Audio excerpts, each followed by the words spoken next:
चंद्रावती राजा चंदवली गेले ओई रास्ता से ज्योति बा फूलोलिया बैरानी चंद्रावती राजा चंदवली के नजर पड़ले झट ज्योति बा के चरण में घिर के निकल के ए हो बाबा झट चरण में घिरे ज्योति बा टांग छिप के के पागल छ राजा हो गल बढ़िया राजा किए हमरा थे पीड़े छ टियो ये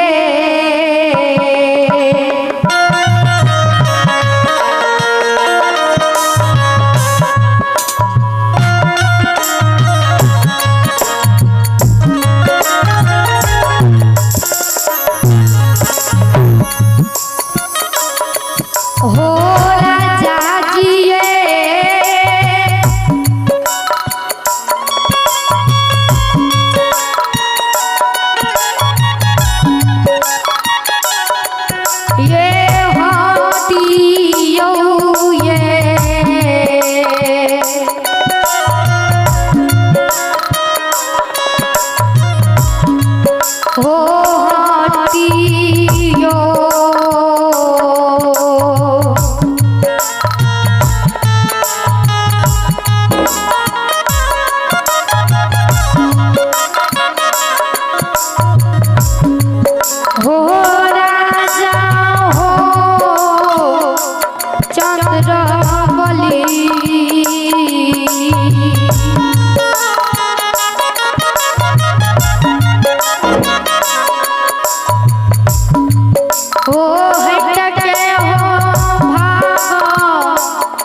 जयकांत बाबू मेजर साहब इनके ओर से भगवान दरबार में शांत रहे स्वेत विधान की जय हो दानी दाता की जय हो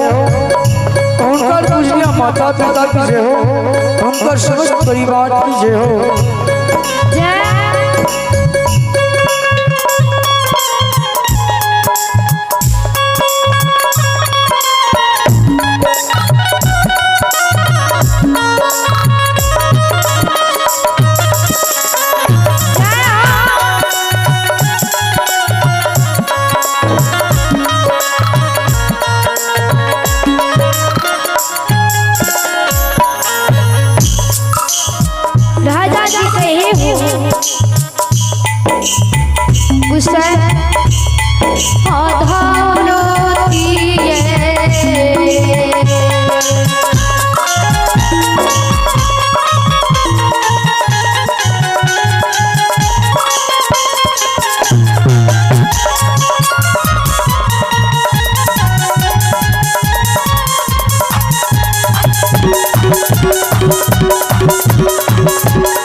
आइए आप है दानी दाता,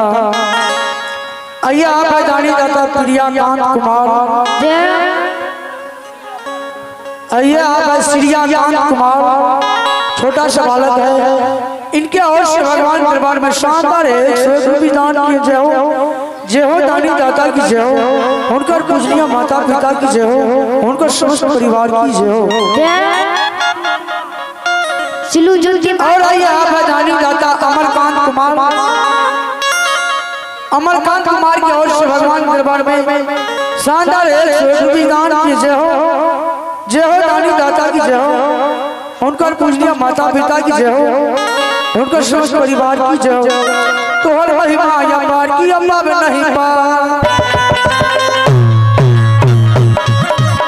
तो हर महिमा या पार की अम्मा में नहीं पा, तो हर महिमा या पार की अम्मा में नहीं पा।